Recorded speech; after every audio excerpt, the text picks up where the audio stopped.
여러분은 구약 성경에 많은 신앙의 위인들이 나오지만은 그 많은 신앙 위인들 가운데에서 이 땅에 사람으로 오신 그리스도 예수를 닮은 가장 구약에서 그런 위인이 누구라고 생각을 합니까?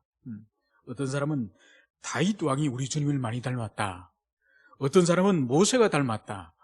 그렇게 말을 할 수 있지만 저는 개인적으로 이 요셉이 성육신하신 우리 주님을 가장 닮지 않았을까 생각을 합니다. 우리 주님이 이 땅에 사람으로 오시기 전에 천상의 영원한 하나님의 보좌에서 그렇게 영광 가운데 계시지 않으셨습니까? 그것처럼 요셉이 애굽의 노예 종되기 전에 가나안 땅에서 가장 큰 부자 중에 한 사람인 아버지 야곱 집에서 채색 옷을 입고 자란 왕자와 같이 자란 그런 사람이에요. 그런 지위에 있었지만은 우리 주님께서 사람으로 오심으로 말미암아서 33년간을 인간 세계 가운데서 함께 먹고 마시면서 그 낮아진 신분, 그리고 그것이 시간이 지나면서 채찍을 맞으시고 십자가 달리시고 마지막에는 무덤까지 내려가시는 그 비천한 삶을 경험하셨다고 한다면은 요셉 또한 그 영광스러운 왕자와 같은 삶을 살다가 어떻게 되었습니까?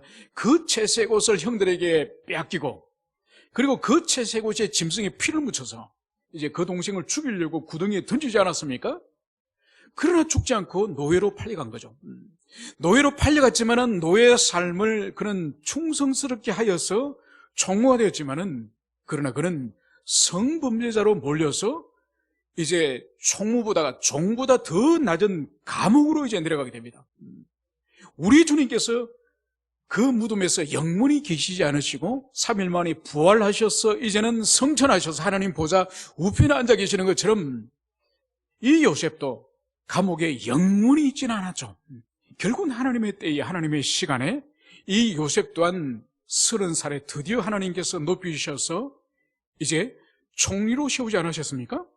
그래서 가장 높은 곳에서 가장 낮은 곳으로, 그리고 또다시 영광의 자리를 회복하는 이 모습은 요셉이 구약에서 많은 위인들 가운데서도 성육신하신 우리 주 그리스도 예수, 그분을 가장 많이 닮은 그런 위인이라고 할 수 있습니다. 여러분, 오늘 우리가 읽었던 이 본문이 드디어 이제 낮아진 모든 인생의 과정을 이제 통과하고 드디어 요셉을 하나님께서 높이 세우시는 그 순간의 장면을 우리가 오늘 읽은 것을 볼 수 있습니다. 오늘 37절에서는 바로와 그의 신하가 이 일을 좋게 여긴지라. 여러분, 이 일을 좋게 여긴 이 일이 무슨 일일까요? 그것은 바로 이 요셉의 인생을 잠깐 살펴보면 이 일이 뭔지를 우리가 알 수 있는 거죠. 여러분, 요셉이 형들에 의해서 이집트로 노예로 팔린 때가 요셉이 몇 살이었습니까? 17살입니다. 17살이고 그 17살 때 이 보디발의 집에 와서 이제 종으로 노예로서 일을 하다가, 그러니까 그 시간이 아마 한 10년 정도는 일을 했을 것 같습니다. 10년 정도는 일을 하다가 이제 억울한 누명을 쓰고 감옥으로 가지 않습니까? 그래서 감옥에서도 열심히 일을 했죠. 그러면서 특별히 왕의 파라오의 그 관원장, 술 맡은 관원장과 떡 맡은 관원장, 이 두 사람이 그 감옥으로 오지 않습니까? 그러면서 이 요셉이 그 사람들을 섬기고 돌보고 살피면서 이 두 사람의 얼굴에 수색이 가득한 것을 알고 그 사람들에게 그 어려움이 뭔지를 말하게 하는 거죠. 그것이 우리가 잘 알다시피 두 사람이 같은 날 밤에 꿈을 꿉니다. 그 꿈이 뭐죠? 바로 떡 맡은 관원장은 그 자기의 머리에 떡광주리를 있는데 새들이 와서 떡을 다 쪼아먹고, 그런데 이 술 맡은 관원장은 포도에서 포도주를 짜가지고 그 잔을 왕에게, 파라오에게 바치는 그 꿈을 하룻밤에 두 사람이 다 꾸는 거죠. 그래서 두 사람이 이 꿈의 의미를 몰라서 매우 번민하고 있을 때에 이 요셉이 그 꿈을 해몽해 주지 않습니까? 그래서 3일 후에 한 사람은 죽고 한 사람은 다시 복직이 되고 이 일이 일어난 거죠. 그러면서 이 술 맡은 관원장이 이제는 다시 석방이 돼서 돌아가면서 이 요셉이 간절히 부탁하는 것이 뭐죠? 나는 우리 주인집에서 나는 죄를 지은 적이 없습니다. 나는 억울합니다. 그래서 자신의 이 신혼에 대해서 이것을 풀어달라고 술 맡은 관원장에게 말을 하지 않습니까? 그런데 성경이 기록한 것은 뭔가요? 그 술 맡은 관원장이 그 일을 까마득하게 잊어버리는 거예요. 얼마 동안? 그러고 나서 만 2년이 지났더라. 성경은 그렇게 기록하는 거예요. 그러고 나서 만 2년이 지나고 나서 파라오가 꿈을 꾸지 않습니까? 파라오가 꿈을 꾸는 게 어떤 내용이죠? 두 번 꿈을 꾸죠. 그러니까 나일강에서 그 강둑에 아주 살찐 이 소 7마리를 본 거죠. 그리고 소 7마리 뒤에 아주 파리하고 야윈 소 7마리를 본 거죠. 그런데 이 야윈 소 7마리가 이 살찐 소 7마리를 잡아먹어버리는 거죠.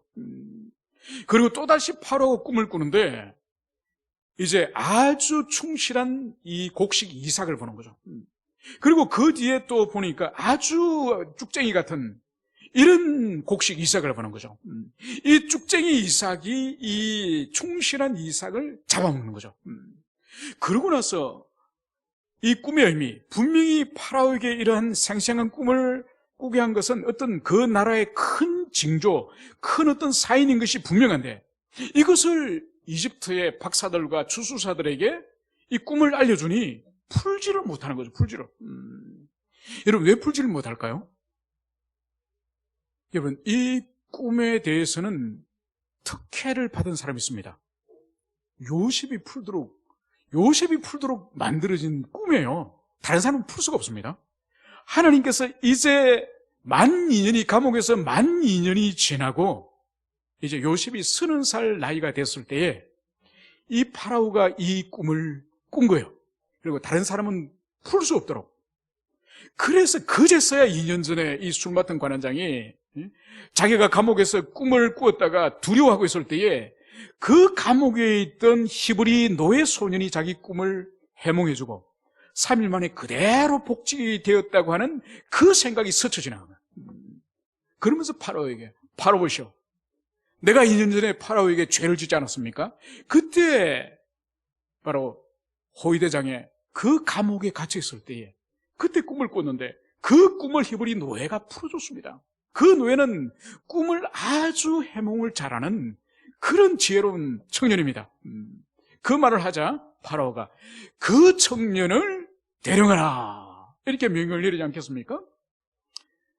바로 그 자리가 드디어 하나님께서 그 긴 세월 17살 때 노예로 팔려와서 이제 30살 된 최소한 13년 동안 노예로서 죄수로서 그 13년을 죄수 또는 지하 감옥에서 노예로 있던 죄수로 있던 그 이제 시간이 끝나고 드디어 하나님께서 당신의 꿈을 통해서 요셉을 드디어 높이시고 사용하실 그때가 온 거죠.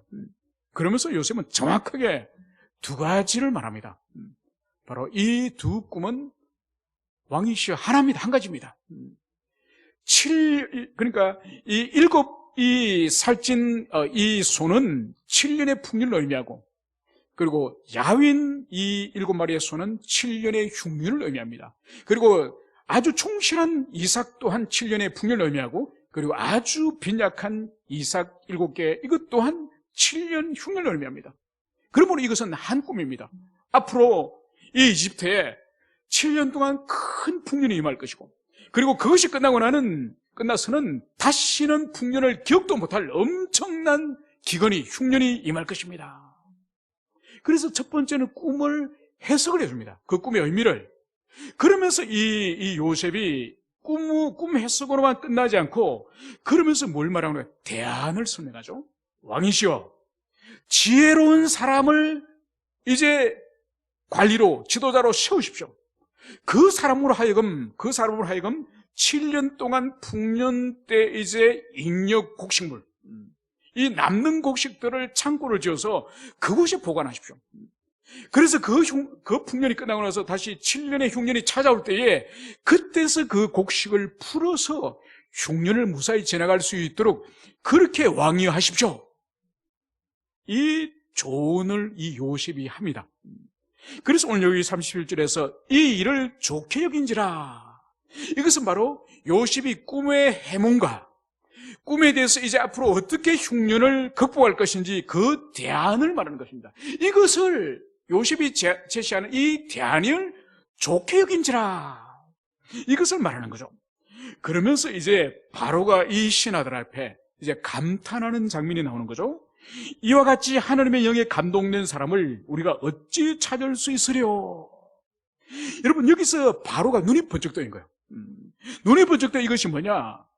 그 이집트의 많은 박사들, 그 많은 그 똑똑한 현자들, 이 사람들이 아무도 알아맞히지 못하는 그 꿈과 대안을 감옥에서 죄수로 있던 이 젊은 청년이 단번에 꿈을 해석을 하고, 그리고 그 꿈에 대한 앞으로 어떻게 기근을 대처할지 그 처방을 딱 제시하는 걸 보고 이 파라오는, 아, 이 사람은 인간적인 지혜와 지식이 아니다. 이거는 신적인, 신으로부터 물려받은, 신으로부터 받은 그런 지혜다. 그 의미가 여기서 바로 이와 같이 하나님의 영에 감동된 사람을 우리가 어찌 찾을 수 있으려. 우리 성경에서는 하나님의 영에 감동된 사람 이렇게 번역을 하고 있지만은 엄밀히 말해서 여기서 하나님의 영이라고 말할 때에 이것은 파라오가 말하는 이 하나님의 영은 우리가 사용하는 하나님의 영이신 성령을 말하는 것이 아닙니다. 그리고 이 파라오는 이 하나님을 지금 모르는 사람이에요. 모르는 사람인데 여기서 사용하고 있는 이것은, 이 하나님은 엘로힘이에요. 그러니까 이 히브리 성경을 보면은 요셉이 파라오에게 자기 하나님을 소개할 때는 그 하나님, 그러니까 하 엘로힘, 그 하나님이라고 말하고 있는데 여기서 파라오는 이 정관사 하를 빼고 그냥 엘로힘을 말하는 거예요. 그러니까 이 파라오가 인식하고 있는 이 요셉의 안에 있는 어떤 이 영적인, 이 신적인 능력이라는 것은 우리가 알고 있는 여 하나님이 아니라 어떤 초월적인 신, 이집트의 많은 다신교 문화지 않습니까? 그 중에 하나의 신인 것 같은 그런 초월적인 신적인 능력이 이 청년에게 지금 있다. 그래서 이 청년이 지금 우리에게 제시하는 이 대안은 바로 이 청년의 지식이 아니라 초월적인 어떤 신의 능력으로서 지금 이것을 말하고 있다. 이것을 지금 고백하는 거예요.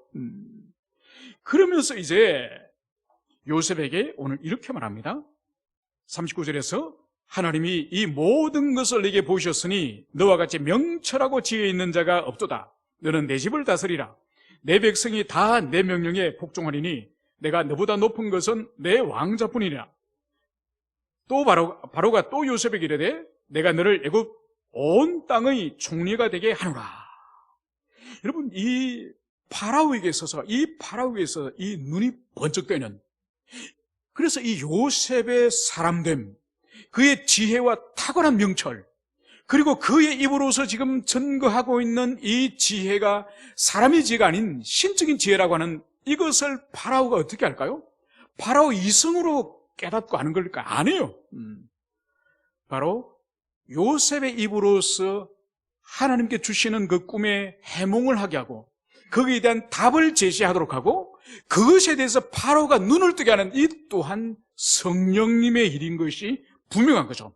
그래서 성령님이 요셉에게 감동을 주시고 그것에 대해서 이제 파라오가 눈뜰 수 있는 감동을 파라오가 이제 성령님으로도 받았기 때문에 오늘 이 파라오가 바로 요셉을 이제 이집트의 총리로 다스리고 그리고 이제 이 파라오 아래에 이 요셉이 바로 제2인자의 역할을 하면서 온 이집트를 다스리도록 오늘 이 파라오 입을 통해서 오늘 선언함을 그것을 보여줍니다. 그래서 42절 43절에서 구체적으로 어떻게 이제 권세와 능력을 부여하는지 오늘 볼 수 있습니다. 오늘 42절 자기의 인장반지를 빼어 요셉의 손에 끼우고 그에게 세마포 옷을 입히고 금사슬을 목에 걸고 자기에게 있는 버금 수레의 그를 태우매 무리가 그의 앞에서 소리 지르기를 엎드리라 하더라. 바로가 그에게 애굽 전국을 총리로 다스리게 하였더라. 이제 구체적으로 이 파라오는 이 요셉에게 권한을 부여하는 장면이 나옵니다. 그래서 오늘 이 왕의 인장, 왕이 어떤 문서에 있어서 허락할 때 사인하는 이 인장을 뽑아서 직접 이제 이 요셉에게 이제 인장 반지를 이제 줍니다. 그리고 요셉이 입고 있던 옷을 벗기고 이제 세마포 옷을 다시 그 직분의 신분에 맞는 옷을 입혀주는 것이죠. 그리고 세 번째로는 금사슬을 이제 목에 걸게 합니다. 이게 영광과 어떤 권위의 상징물이지 않습니까?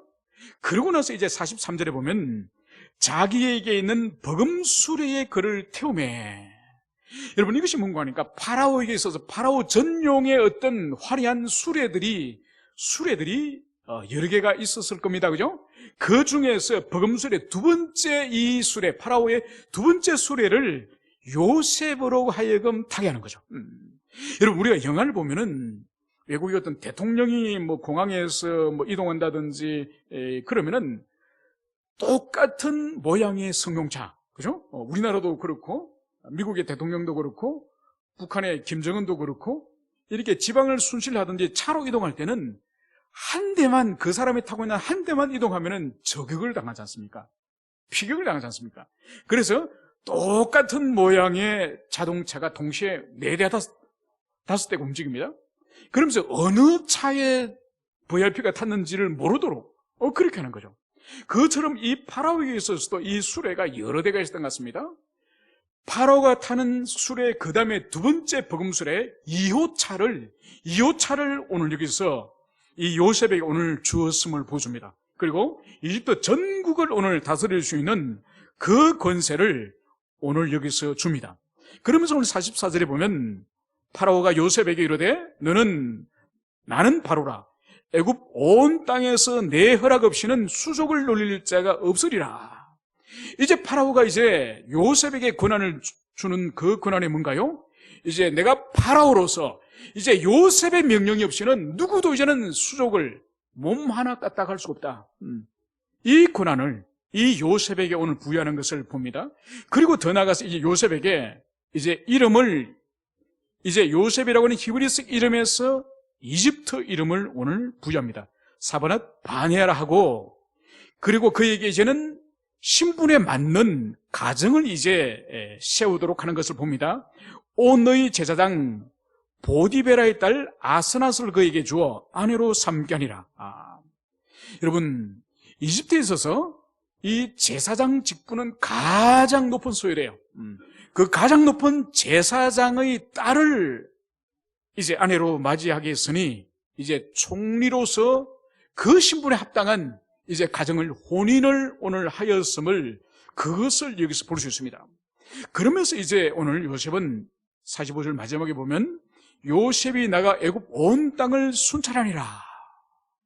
이런 영광스러운 직분과 이 권한을 가진 이 요셉이 놀고 먹는 것이 아니라 자기 직분에 합당한 이제는 현장으로 바로 오늘 애굽 전역을 순찰하면서 현장을 오늘 파악하는 오늘 이 주도 면밀한 이 지혜와 함께 주도 면밀한 이 요셉의 오늘 태도를 여기서 보여주고 있습니다. 그러면서 이제 46절에 보면 요셉이 애굽 왕 바로 앞에 설 때에 30세라. 그가 바로 앞을 떠나 애굽 온 땅을 순찰하니 7해 풍년에 토지 소출이 심히 많은지라. 요셉이 애굽 땅에 있는 그 7년 곡물을 거두어 각 성에 저장하되 각 성읍 주위에 밭의 곡물을 그 성읍 중에 쌓두매 쌓둔 곡식이 바다 모래같이 심히 많아 세계를 그쳤으니 그 수가 한이 없음이더라. 이제 이 요셉은 자신이 제안한 그 정책에 대해서 이제 실행하는 이 모습을 여기서 보여주고 있습니다.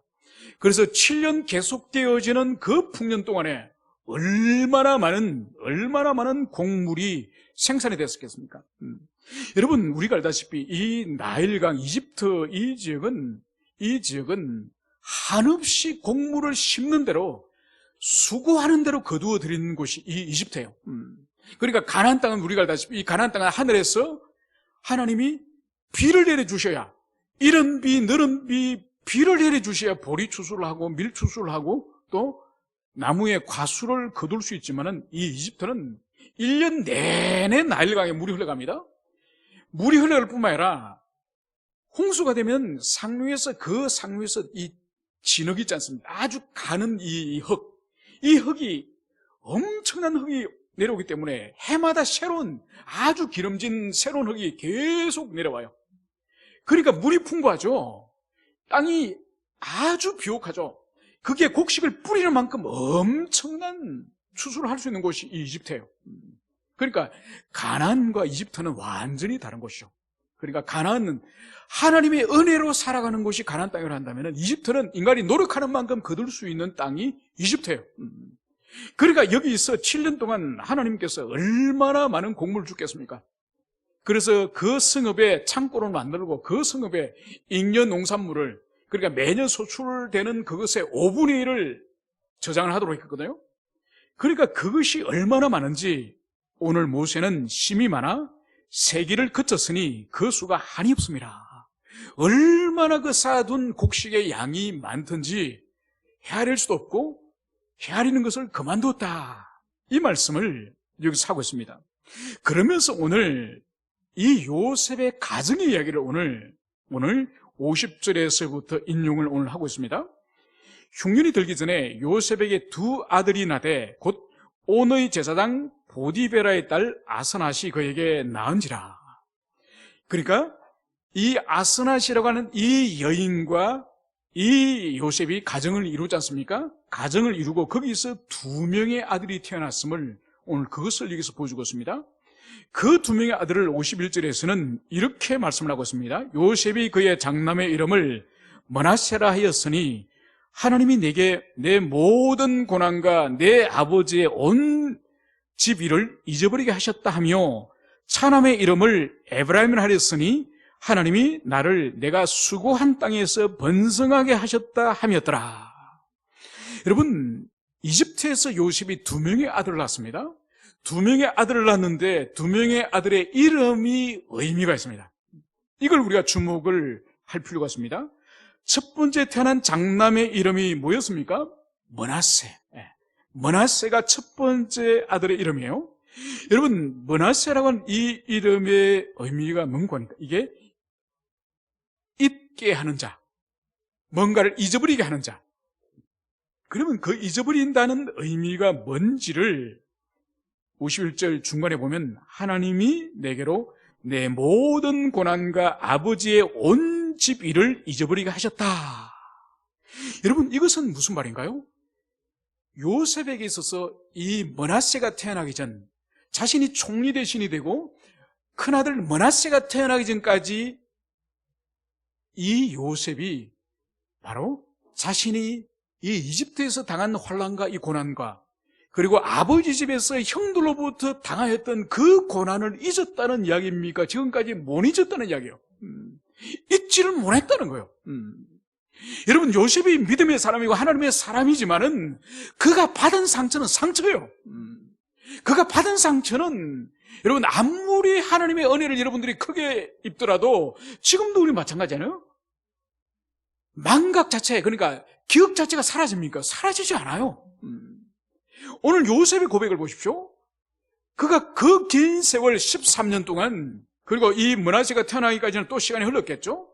그 긴 세월 동안에 이집트에서 13년간 노예로서 죄수로서 지냈고, 또 형들이 자기를 잡아 죽이려고 했던 그 엄청난 죽음의 두려움과 공포와 그리고 또 노예로 팔려갔던 그 비참한 그 삶, 그것이 얼마나 큰 상처가 됐겠습니까?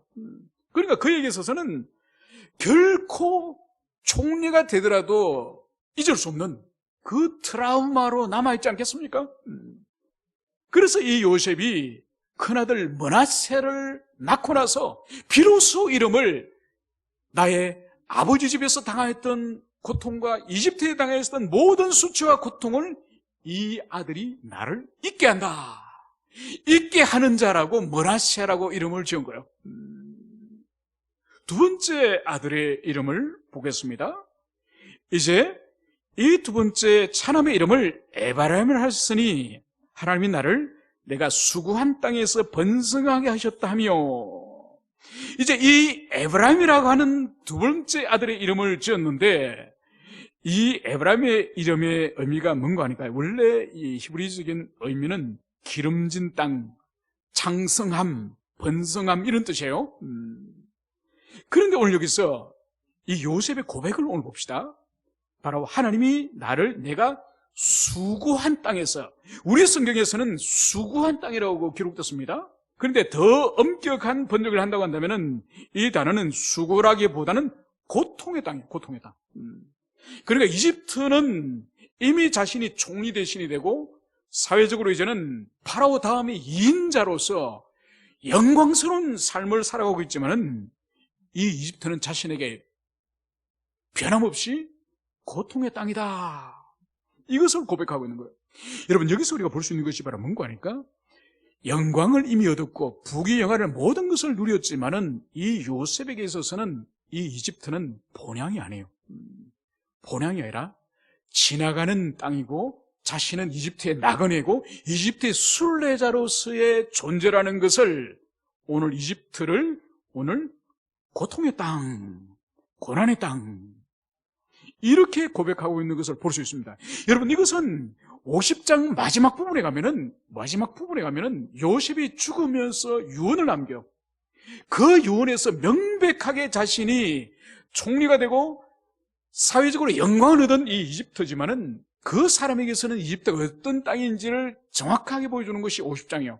바로 나중에 너희들이 나의 해골을 메고 바로 우리 할아버지의 땅, 가나안 땅으로 나의 해골을 메고 올라가라, 그렇게 말하는 거죠. 총리 대신이 된 이 영광스러운 이집트의 나를 묻고, 이집트에 나는 총리라는 것을 영원히 여기서 기념비를 세우고 살아가는 것이 아니라, 하나님께서 다시 가나안 땅으로 우리를 인도하면은 나의 해골, 그때는 나의 백골을 메고 가나안으로 올라가라, 이렇게 고백하는 것을 볼 수 있는 거죠. 여러분, 그걸 볼 때에 이 요셉에게 있어서는 이 땅에 그가 아버지 집에 양을 치는 사람으로 있든지, 아니면 보디발의 집에서 노예로 있든지, 아니면 좀 더 승진해가지고 총무로 있든지, 아니면 감옥의 죄수로 있든지, 아니면 지금 총리로 있든지, 이것이 본질적으로 이 요셉에게는 중요한 게 아니에요. 이 요셉에게 중요한 것은 자신은 이 땅을 지나가는 나그네고, 이 애굽 땅은 고통의 땅이고, 그리고 자신의 때는 가나안으로 못 올라가더라도 자신의 백골이라도 메고 후손들에게 반드시 할아버지 땅, 하나님께서 우리에게 주시겠다고 했던 그 언약의 땅으로 가라, 이런 신앙 고백을 여기서 볼 수 있는 거죠. 여러분, 이런 신앙 고백과 이런 삶의 그런 태도가 우리에게 필요합니다. 여러분, 이 세상 사람과 신자들의 가장 큰 차이 나는 것 중에서 한 가지를 꼽으라고 한다면 종말론에 있어서의 차이예요. 여러분, 이 세상 사람들은 죽으면 그만이에요. 죽으면 그냥 무덤에 장사 지내고, 그리고 그 재산과 그 소유는 자식한테 유산을 물려주고 그거 끝나는 거예요. 그런데 우리 그리스도인은 종말론이 어떻죠?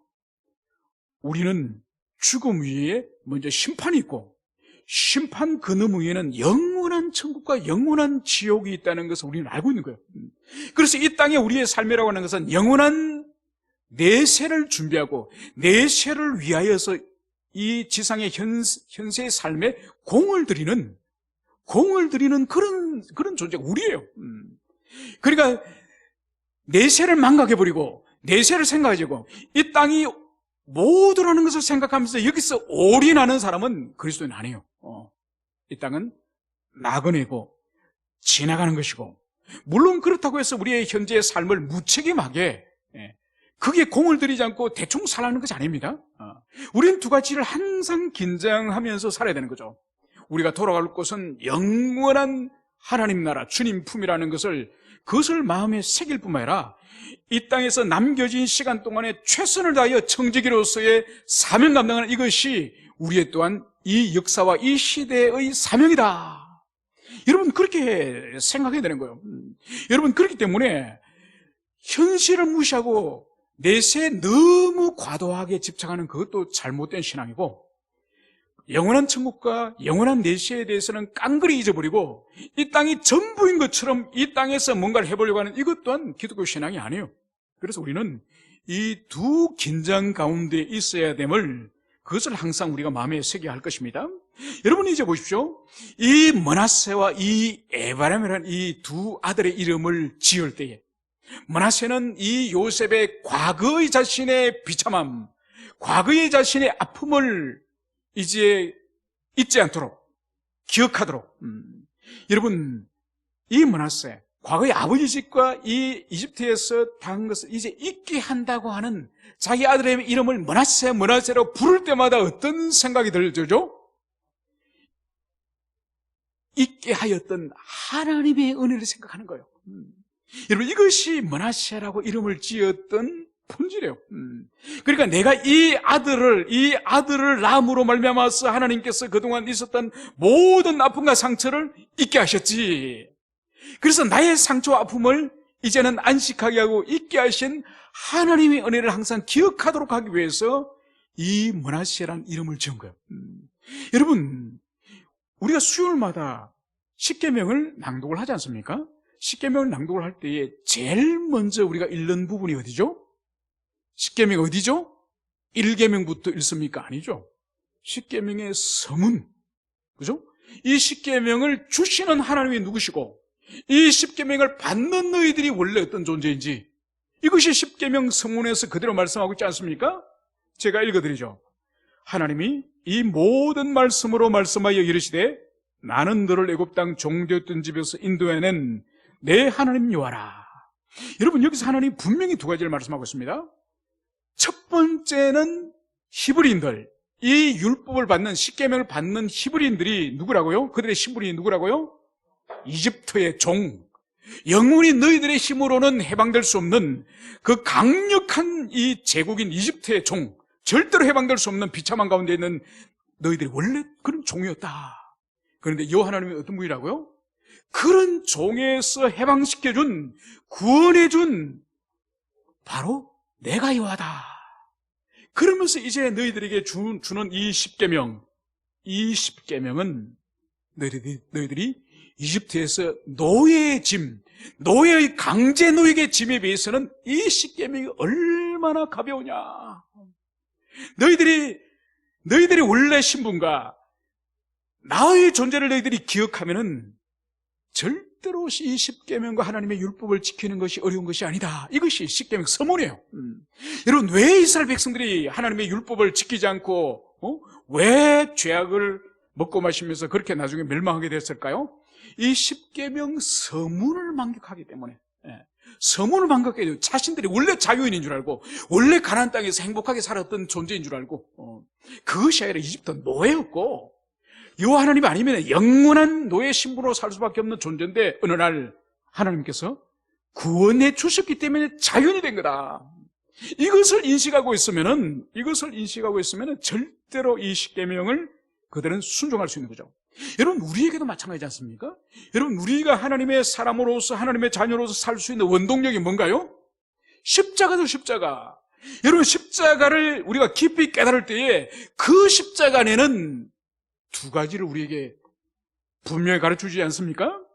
우리는 하나님의 떠난 정말 더러운 죄악의 그 구렁텅이에서 먹고 마시면서 살아가던 죄인, 그 흉악한 죄인이라는 것이 명확한 우리를 향한 지시이고, 두 번째로 뭐죠? 이 죄인, 나를 위해서 주님이 찢기시고 피 흘리시고 희생을 치렀다고 하는, 그래서 하나님의 공의를 만족시켰다고 하는 그 지식이 이 십자가 안에 다 있는 거죠. 그래서 십자가를 생각할 때 내가 원래 잘나서 그렇게 어릴 때부터 교회를 잘 다니고 신앙생활 잘해서 내가 있는 것이 아니라 바로 하나님의 특별하신 은총으로 내가 주님의 자녀가 되었고, 그리스도 안에서, 교회 안에서 이렇게 단정한 삶을 사는 것은 오직 하나님의 은총이다. 여러분, 십자가의 은총 안에 있을 때는, 이런 마음이 있을 때는 순종의 삶을 살 수가 있습니다. 그런데 십자가를 잊어버리고 기고만장하거나, 아니면 내가 잘나서, 내가 특별해서 하나님께서는 나를 구원하실 수밖에 없고, 하나님께서는 내가 교회 잘 나오주는 해도 하나님 감사하셔야지, 이런 태도를 가지면은 그 사람에게는 소망이 없는 거죠. 그래서 오늘 이 요셉이 아들의 이름을 므낫세라 짓고, 그리고 이 땅에서 하나님께서 복 주심을, 하나님께서 모든 것을 채워주셨음을 고백하는 것이 바로 에브라임, 여호와께서 나를 창성케 하셨다. 이 고백을 오늘 여기서 하고 있는 것을 여기서 볼 수가 있습니다. 그리고 이제 드디어 53절에 보면 애굽 땅에 7해 풍년이 거치고 요셉의 말과 같이 7해 흉년이 들기 시작하며 각국에는 기근이 있으나 애굽 온 땅에는 먹을 것이 있더니.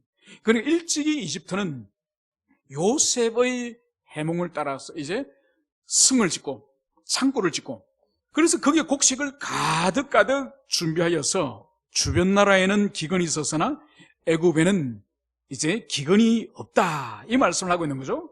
그러면서 이제 시간이 지나면서 애굽 땅에도 이제 기근이 찾아오지 않았겠습니까? 오늘 55절에서는 애굽 온 땅이 굶주림에 백성이 바로에게 부르짖어 양식을 구하는지라. 바로가 애굽 모든 백성에게 이르되 요셉에게 가서 그가 너희에게 이르는 대로 하라. 여러분, 오늘 이집트에 있는 이 굶어 죽어가고 있는 사람, 이제 먹을 것이 없어서 기근 가운데 이 사람들에게 파라오가 이제 제시하는 답이 뭔가요? 백성들은 파라오에게 가서 먹을 것을 주십시오, 우리에게 양식을 주십시오, 이렇게 외쳤을 때 파라오가 백성들에게 내리는 지침, 명령이 뭡니까? 누구에게 가라고요? 요셉에게 가라.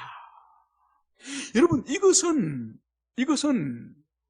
장차 이 요셉이 그리스도 예수의 아주 탁월한 모형 중에 하나가 이겁니다.